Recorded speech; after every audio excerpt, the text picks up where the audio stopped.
இந்த படத்துல இவர் இது வரைக்கும் கூல் சுரேஷ் என்று அழைக்கப்படுபவர் ஹாட் சுரேஷா மாறி இருக்காரு அப்படின்னு தான் சொல்லணும். டாக் ஆஃப் த டவுன் இப்படின்னு சொல்லலாம். கூல் சுரேஷ் அவர்களை அன்போடு மேடை கிடைக்கிறோம்.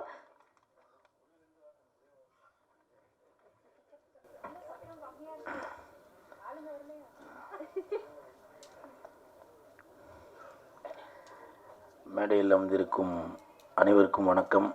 பத்திரிகை நண்பர்கள், ஊடக நண்பர்கள், இணையதள நண்பர்கள் அனைவருக்கும் வணக்கம். PRO Suresh Chandra sir, Nassar sir அனைவருக்கும் வணக்கம். மேடையில் பேசி கைத்தட்டல் வாங்குகிற அளவுக்கு நான் பெரிய பேச்சாளர் இல்லை. தயவு செஞ்சு நீங்களே ஒரு தடவை கை தட்டிருங்க.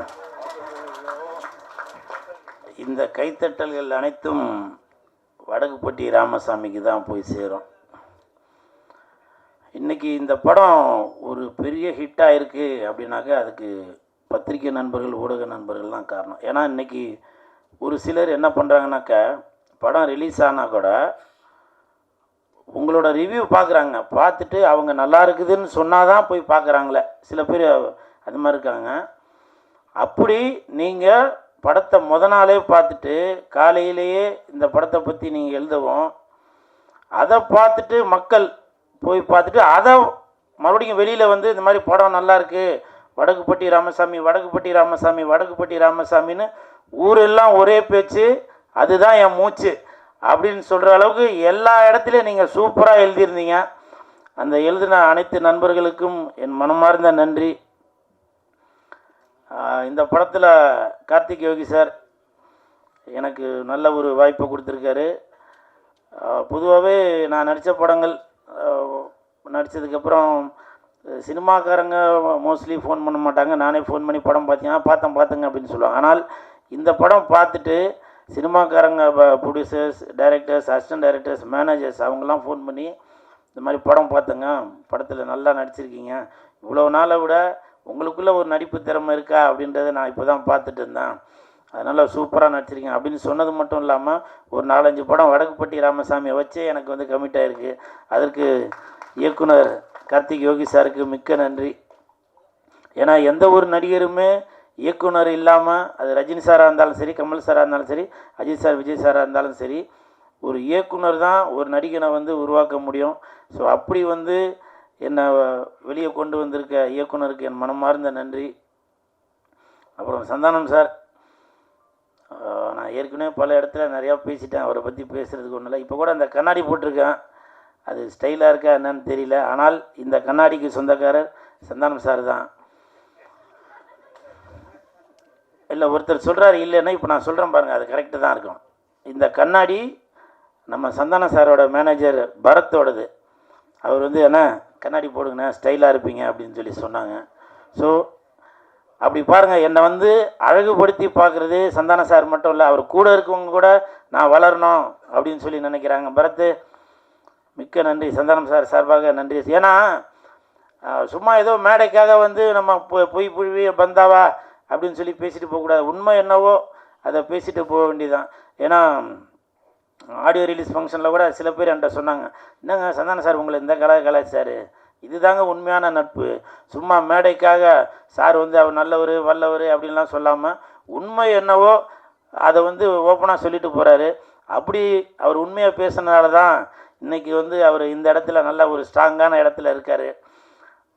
அதுவும் இல்லாமல் அவர் இந்த மாதிரிலாம் ஒரு நல்ல குணமெல்லாம் இருக்கும் அப்படின்னு தெரிஞ்சதுனால தான் அவரோட அம்மா அப்பா அப்போவே அவரோட குணம் என்னன்றது அவங்க அம்மா அப்பா வளர்ந்ததுக்கப்புறம் தான் தெரியும். ஆனால் தன்னோட பையன் அவர் கண்டிப்பாக மற்றவர்களுக்கு ஒரு உதவும் மனப்பான்மையில் தான் இருப்பார் அப்படின்றது தெரிஞ்சதால் வாசனை உள்ள அந்த சந்தானத்தோட பேரே வச்சுருக்காருன்னு நினைக்கிறேன். சந்தானத்தை பெற்றெடுத்த தாய் தந்தையருக்கு இந்த நேரத்தில் என் மனப்பூர்வமான நன்றியை தெரிவித்துக் கொள்கிறேன்.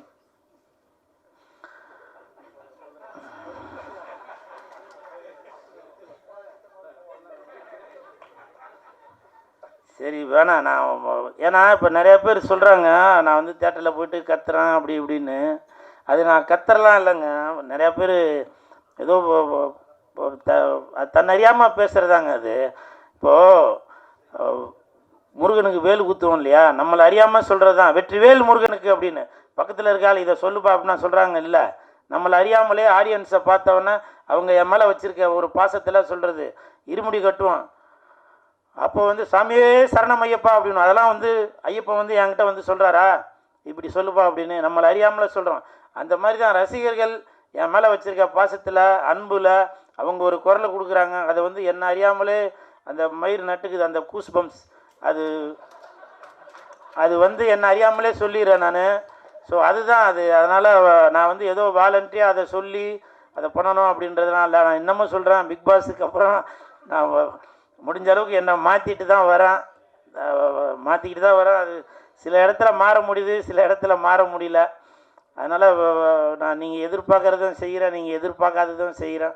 இந்த நேரத்தில் வடக்குப்பட்டி ராமசாமி அந்த ஹோல் டீமுக்கு என் மன்மார்ந்த வாழ்த்துக்கள்.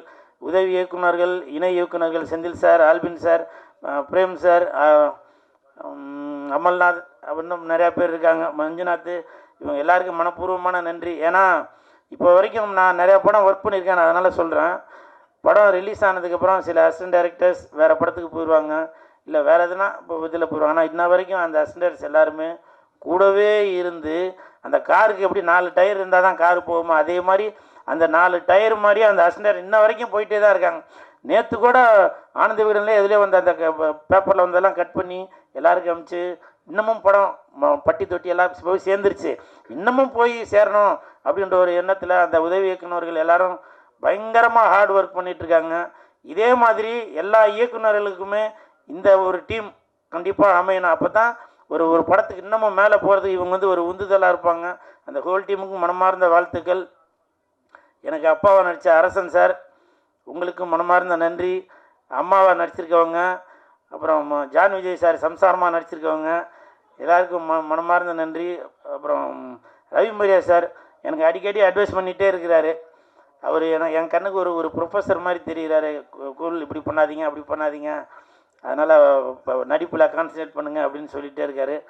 மிக்க நன்றி சார். ரவி சார், நெல்கல் ரவி சார், நான் இந்த படம் நடிக்கிறதுக்கு முன்னாடியே ஒரு நாள் வேறு ஒரு படத்தில் ஷூட்டிங்கில் இப்போ ரோட்டில் நடந்து போனவர் டக்குன்னு என்னை பார்த்து வந்து பேசினார், குல் சுரேஷ் நல்லா இருக்கீங்களா அப்படின்னு. ஏன்னா அவ்வளோ பெரிய சீனியர், என்ன ரோட்டில் போகும்போது பார்த்து அவரே வந்து பேசிட்டு போனார். அதெல்லாம் வந்து எனக்கு மறக்க முடியாத ஒரு நிகழ்வு. தம்பி குண்டா இட்டிஸ் பிரசாந்த், எனக்கு மாமா பொண்ணாக நடிச்சிருக்க ஜாக்லின், நட்டி, மிக்க நன்றி நட்டி. ஃபஸ்ட் நாள் நான் கமிட் ஆகிறப்போ டைரக்டரும் நட்டியும் சொன்னாங்க, இந்த படத்துக்கு அப்புறம் நீ தேட்டரில் போய் கத்துறதை விட்டுட்டு உன்னை பார்த்து ஸ்க்ரீனில் உன்னோட விஷுவலை பார்த்ததுக்கப்புறம் ஆடியன்ஸ் வந்து உனக்கு வந்து குரல் கொடுக்கணும், அந்த மாதிரி ஒரு விஷயம் பண்ணணும் அப்படின்னு சொல்லி சொன்னாங்க. எனக்கு இந்த வாய்ப்பை கொடுத்த நட்டி அவர்களுக்கும் இயக்குநர்களுக்கும் என் மனமார்ந்த நன்றி. அப்புறம் ஹீரோயின், நான் பொதுவாகவே ஹீரோயின்ட்டெல்லாம் அவ்வளோவா பேச மாட்டேன். ஆனால் அவங்க அவ்வளோ பெரிய ஆடியோ ரிலீஸ் ஃபங்க்ஷனில் சொன்னாங்க, சார் நான் உங்கள் கூட ஒரு செல்ஃபி எடுக்கணும் அப்படின்னு சொன்னாங்க. அது என்னால் மறக்கவே முடியல. ஏன்னா அவங்க அந்த என் தலைவன் எஸ்டிஆர் அவர்கள் கூட நடித்தவங்க, தனுஷ் சார் கூட நடித்தவங்க, இன்றைக்கி என் நண்பர் சந்தானம் கூட நடித்தவங்க. அவங்க என்னை பார்த்து இந்த ஒரு வார்த்தை சொன்னாங்க, அது வந்து கண்டிப்பாக கல்வெட்டில் எழுதி வச்சுட்டு நான் பக்கத்திலே உட்காந்துப்பேன். இன்றைக்கி அவ்வளோ அழகாக கருப்பு ட்ரெஸ்ஸில் வந்திருக்காங்க, பிளாக் ரோஸ். உங்களுக்கு என் மனமார்ந்த வாழ்த்துக்கள், நன்றி. நான் ஒரு படம் அந்த படத்தோட பேர் சொல்ல வேணாம், அந்த படத்தோட இயக்குனர் எனக்கு ஃபோன் பண்ணி இந்த மாதிரி உங்களை வந்து அந்த படத்தில் கமிட் பண்ணணும் அப்படின்னு சொல்லி சத்தியமாக தாயின் மீதானே சொன்னாங்க. அந்த மாதிரி அந்த ஹீரோயின் வந்து நான் படத்துக்கு கமிட் பண்ணுங்க, அவங்க கேரக்டர்லாம் எப்படி என்னன்னு கேட்டாங்க. அப்போ நான் சொன்னேன், இந்த மாதிரி அவங்களோட காம்பினேஷனில் நான் நடிக்கல, ஆனால் ஷூட்டிங் ஸ்பாட்டில் பார்ப்பேன், எப்பவுமே அவங்களுக்கு பாதுகாப்பாக அவங்க அம்மா பக்கத்துலேயே தான் நிற்பாங்க அப்படின்னு சொல்லி சொன்னேன். அது மட்டும்தான் சொன்னேன், மற்றபடி எதுவும் நான் அவங்க கூட காம்பினேஷன் நடிக்காதனால தெரியல. ஆனால் ரொம்ப சைலண்ட்டாக ஃபோன் நோண்டிட்டு அவங்க பாட்டுக்கு ஒரு ஓரமாக இருந்தாங்க. கண்டிப்பாக அவங்க அந்த டேரக்டர் ஃபோன் பண்ணும்போது என் பேரை சொல்லி தான் பண்ணுவார். அதை நான் இப்போ அந்த எந்த டேரக்டர்னு சொல்லிடுவேன், அது வேறு விதமாக நீங்கள் கொண்டு போயிடுவீங்க. மற்றபடி சேஷு, எம்எஸ் பாஸ்கர் சார், அனைவருக்கும் என் மனமார்ந்த நன்றி. எடிட்டர்ஸ் என்ன உள்ளவங்க எல்லாருக்கும் நன்றி.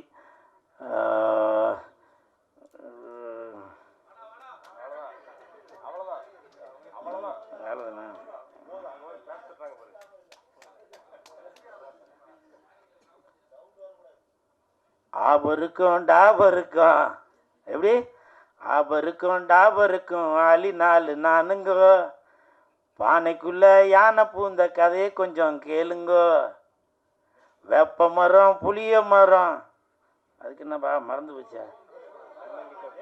அண்ணங்கிட்ட பேசுங்க, வடக்குப்பட்டி ராசா இந்த ராமசாமி தானுங்க. நன்றி நன்றி நன்றி. நல்ல வேலைப்பா, விசில் அடித்து கை தட்டிட்டுங்க. நன்றி.